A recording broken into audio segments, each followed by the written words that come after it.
Hello, everybody. I'm like a minute late, but I will see if anyone jumps on with us, and then I'll get started so that anyone who's watching the replay can just jump right in.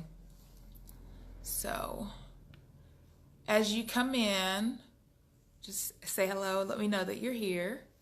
It may take a second for it to show up in everyone's notifications that responded.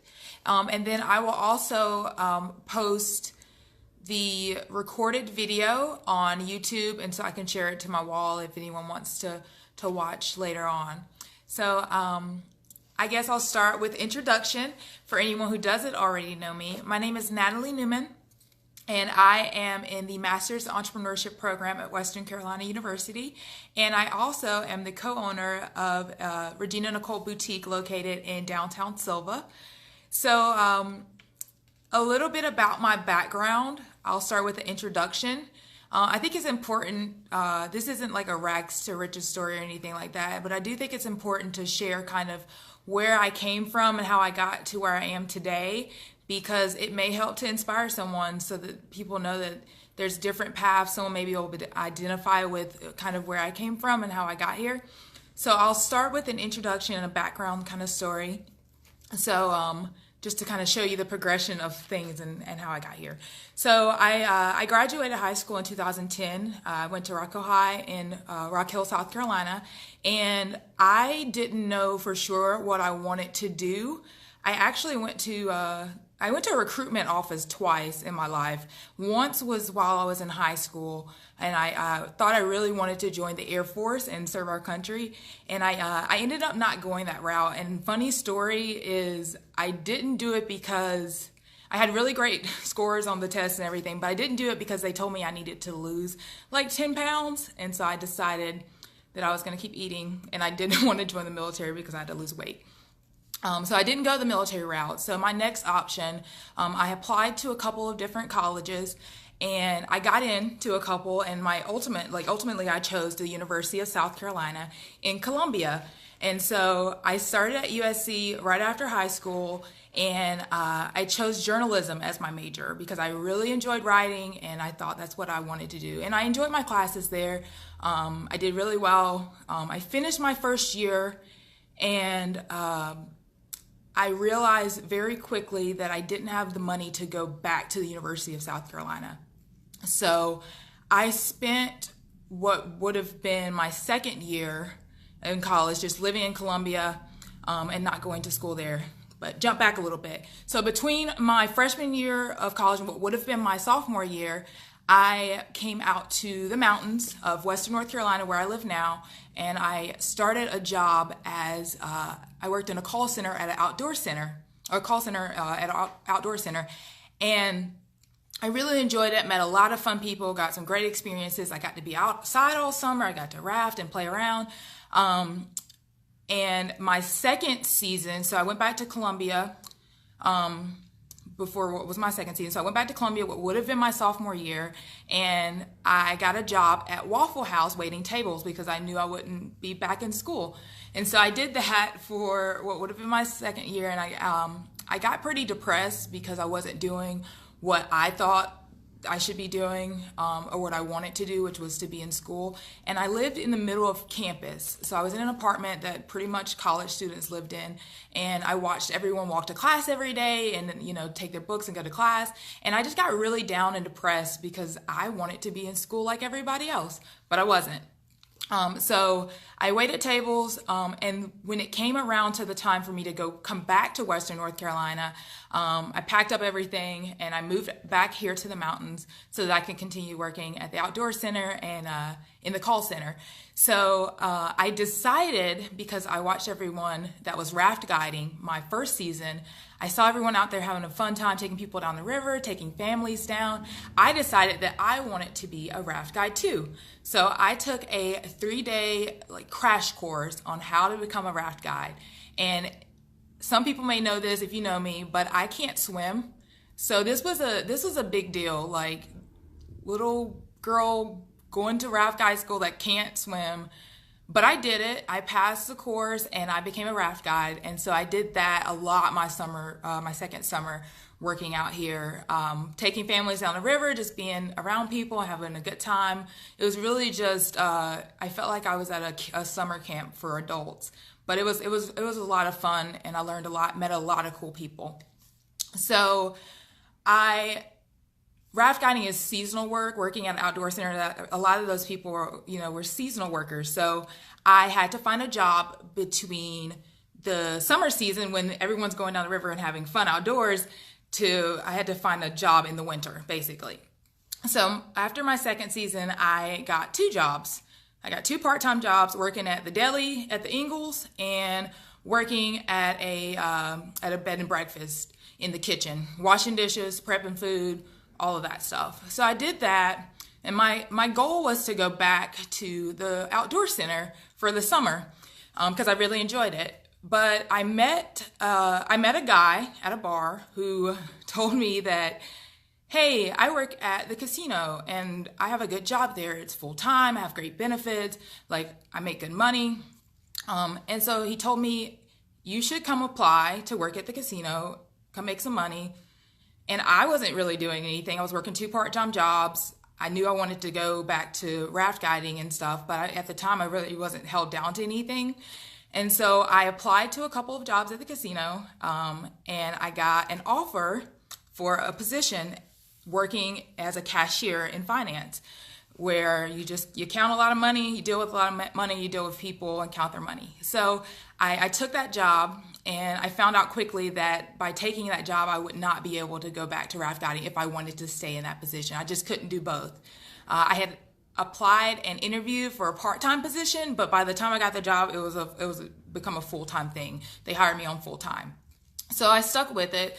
I met a lot of great people. I did that job for a year, counting a lot of money. And when I say a lot of money, there was a lot of money around all of the time, like stacks of money. I met a lot of great friends at the casino. I learned a lot.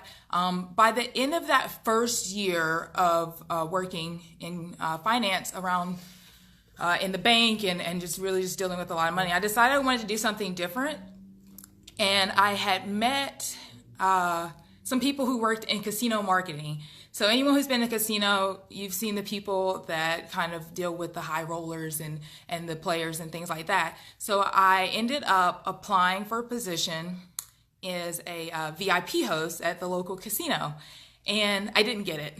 And so later on, I applied again for a position, same position. I didn't get it. I ended up applying for the position 5 times before I actually got an interview. And I got it. So I was really excited. That was, I met some awesome people that way. If you know me and you know about Regina Nicole Boutique, you know that there's 2 owners. It's myself, Natalie Nicole, so that's the Nicole of Regina Nicole, and Stephanie Regina Martin, and she's my business partner. So I met her at the casino when she was a gaming host working on like the slot machines and paying people jackpots, and I was a cage cashier. And we met each other when she would come up to the window when I was working the employee side as a cashier, and she would need money to go pay out a jackpot or something. And so she always had her nails done. She always had her nails done like gel nails or in some fancy color. And so we would talk about her nails and stuff like that. But anyway, we met and became friends. She had applied for the position for VIP host around the same time I did, and we ended up getting hired around the same time. So we went into marketing. That's where we stayed for about 3 years or so. And during that time, I had a wonderful manager who encouraged and pushed us to do great things and to really try hard. I ended up buying a house and meeting my husband and getting married. I ended up going back to school. I went to school at Western Carolina here it was in Cullowhee, North Carolina, just right down the road from where I am now. And I decided to finish my education. I knew I didn't want to do journalism anymore, though. I didn't want that career path. But at the time, I was working in marketing and in the hospitality tourism industry. So I figured, why not major in something that relates to that so that I can stay at the casino and maybe possibly get a promotion. So I ended up double majoring in marketing and hospitality tourism management. And Steph came right behind me, and she started school at Western Carolina as well in accounting. So we both finished our degrees at Western Carolina.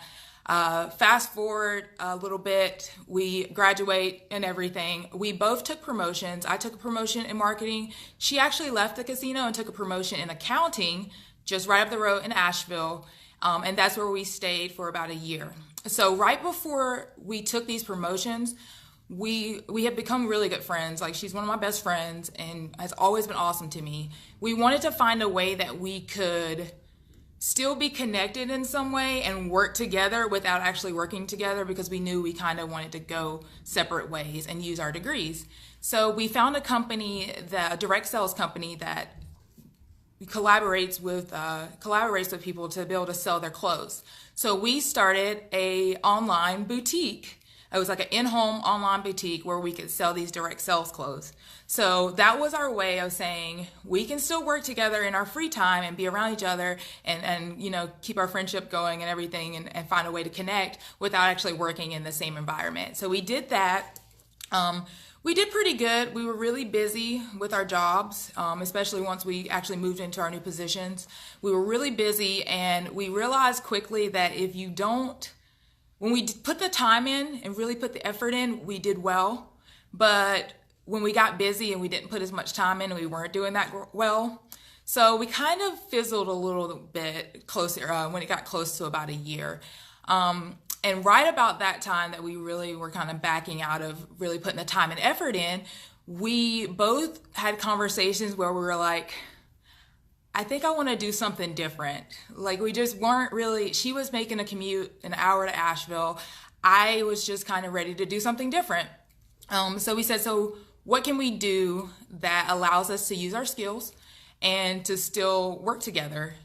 And we had talked about it before, but it finally became like a serious conversation. Let's start an actual boutique. There's not a lot of boutiques in this area. We live in small town USA, right in Western North Carolina. There's not a lot out here when it comes to shopping in our small town. So we decided we would open a boutique together. And so that's kind of the progression of things. We opened our boutique at the end of April 27th of this year. So April 27th, 2018, we started our boutique. And we've worked really hard to kind of build to where we are now. And we still have a long way to go. So I'm sure you're wondering, why did I tell you all that? Why am I even talking to you right now? I wanted to share that story because I think it's important to know that, like, life sometimes doesn't happen in a straight line or the way that we think it is supposed to happen, and things don't always progress the way that we would have them per se.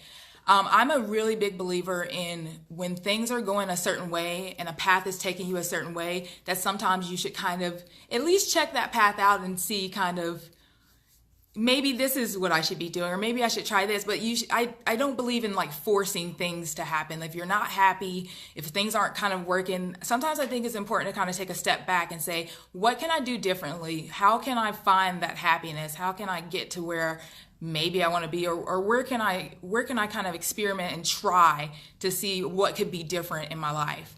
So when we decided to open this boutique, I had decided to leave my job and put my notice in, and I took a couple my days off to think about it, to really think about it, because I knew I was going to be leaving a job with guaranteed pay, guaranteed benefits, set paycheck every 2 weeks, and leaving behind a lot of friends who were really like family to me. And so I took those 2 days to think about it. But during that time, we started looking for a place to put our boutique. And it's crazy because it happened so quickly. We found a place. The rent was great location. And it just happened. I'm like, wow, like, this is happening way too easily for us right now. Like, everything is going. We're not having to force it or fight it. So when it came to my Monday, when I went back to work, I handed my notice in before I started my shift, because I said, I've got to go do this. We've got to go try this. And Steph was all on board for it. My parents were really supportive. Her family was really supportive. Everyone seemed to be really excited for us. Those of you who that may be watching followed us before when we sold online, like all of our customers before were really excited about it. So it just seemed like it was like the perfect thing to do. It's like everything is kind of going in the right direction. People are excited for us. We're excited about it. We're all gung-ho and passionate about it. Well, let's do it. So I put my notice in, and immediately when we signed the lease on the place, we started working on getting it ready. I think the biggest thing for us was realizing we have talents. You know, we both like people. We like to talk to people. We love working together. We work well together. We have our education or some kind of background that we can use in the business, and things are just kind of going. So it was kind of like a no-brainer, but at the same time, it was super, super scary. And it still is very scary. And it made me realize that sometimes even when things are scary, you still have to kind of make that jump. If you just to see, we had to see, we talked about this a lot, and we said, you know, if we don't do this now, then we will never know. We will always wonder, what if we had just made that jump and done it? So my goal today, because I don't want to talk about myself forever, I want to encourage others to take chances. Honestly, I think you should take smart chances and educated chances. Like, you should think about the things that you want to do when you take those risks. You should have calculated risks that you're taking. But I think you need to you believe in yourself, and to remember that things aren't always going to be, you know, all fluffy and rainbows or go smoothly, but that if you put the work in and if you try really hard and you learn as much as you can, because that's been our biggest thing, is like we absorb everything. We try to learn from what we're doing, and we're trying to always gain some kind of knowledge and learn from others and learn from other businesses and other people. We take advice, we field advice, but the biggest thing is just believe in yourself. Looking for those support systems. That's one of the things when I was preparing to have this talk. That was one of the things that I kept coming back to, is surrounding yourself with people who are encouraging, that, you know, inspire some kind of light in you. That's been one of our biggest things, is that we keep meeting either other boutique owners or other business owners or our friends and family who are there and they support us. You have to, as an individual, find that support system. And it doesn't always have to be a physical person standing right in front of you. It doesn't have to necessarily be your significant other. It's great. Those people hopefully are supporting you too in your dreams and goals. But I think it's important to realize that it's not always a physical person standing in front of you that's going to be supportive, or your best friend or whatever. You have to go out there and find that support. And we have found support in several ways.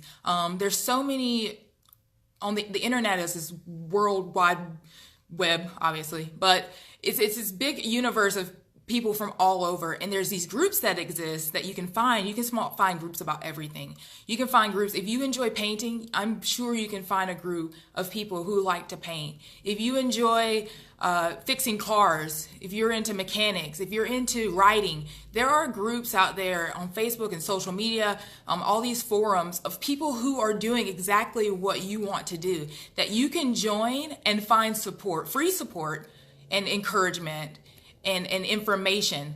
So I really encourage you, and there's a couple of people watching now, so as I'm talking, I would love for you guys to think about something that you've always wanted to do. What is something you've always wanted to do? And it doesn't have to be starting a business. It could be a passion, a hobby. It could be just something you like to do in your free time, but that you haven't done in a while. Go ahead and pop some comments in that just tell me what's something that you've always wanted to do, but you just haven't really got around to doing it. And then the other thing, realize that you don't always have to do things the way that people say you have to do them. Like, some people might tell you, oh, you don't have an education, or you don't have a background in that, you can't do it, or yada, yada, yada. You don't have the time to do it. You have to take a step back and realize that those are just excuses. You can always go for your dreams and go after your passion and go after your hobbies and do what you want to do. I met a girl recently who, she's very young, and she's thinking about going to college, but her biggest thing is she wants to work in art. She likes to paint murals and different kinds of paintings and everything. And we had this really long conversation about it, because I think she's a little bit scared. But after the conversation, she said she felt a lot better, because I told her, I'm like, you don't have to think grand or think big. You can always start small and then just branch out from there. I told her, I was like, if you want to say, make your paintings and then sell them on Etsy or on Amazon or eBay or something, like, you can do that. The resources are there for you to do that, and it doesn't really cost you much of anything. I'm like, there are people who are getting paid to paint murals on the sides of buildings, and there are people who are getting paid for their crafts and for their hobbies. I'm like, if you really want to do it and that's what you love to do, and even if you want to start a business in that, you can do it. The resources are there. There's so many free resources. If you take your hobby, whatever that is, or whatever you've always wanted to do, go over to Google, type it in. You can type in, say you want to make candles. You can type in candle making, and I guarantee you there is going to be a whole list of ways to make candles, people who sell candles, how you can get into candle making, the resources, the supplies that you need for candle making. So you can't use the excuse, oh, I don't know how to do it, I've never done it. If it's something you really want to do, I promise you the resources are out there, and they're probably free or low cost.